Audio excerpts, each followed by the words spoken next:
and our show. කල්පනා චිත්‍රපටයේ ඔයාලා දෙන්නට වැඩිපුරම අභියෝගයක් වුණ සීන් එක මොකද්ද? අසය.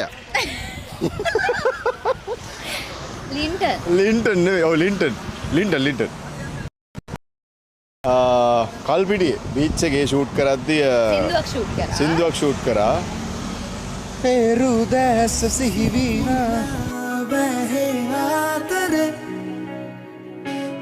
ඒ සින්දුව ෂූට් කරද්දී පළවෙනිම සීන් එක දෙයනේ කියලා සීන් එක ස්ටාර්ට් කරද්දී මම අස්සය අපිට එනවා රජ කුමාරයා වගේ කියලා මම හිතාගෙන ඉන්නවා රජ කුමාරයා වගේ ආවා. ඉතින් එන්න උනේ නෑ.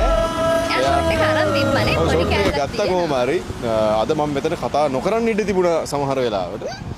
ඉතින් ලින්ටන් මාව බොහොම හිමීට බිමට දැම්ම. පතිත කරා.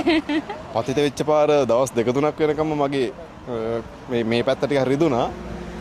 ඉතින් ලින්ටන් හරි හොඳයි. මම එයාට මුකුත් කියන්නේ නැහැ. ඔව් කල්පිටියේ ෂූටින් කරද්දී මට ඒක අපිත් බය වුණා. මොකද මේ ලින්ටන් එදා පොඩ්ඩක් තරහ ගිහිල්ලා අපි දන්නේ නැහැ අපිව අරගෙන යයිද නැහැ ලොකම ලොකු අයින් වෙන කියලා එදා තමයි ගොඩක් අමාරු වුණේ අපිට.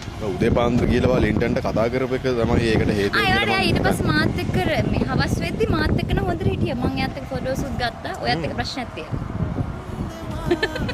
ඒකත් මගේ පිටින් ගියේ.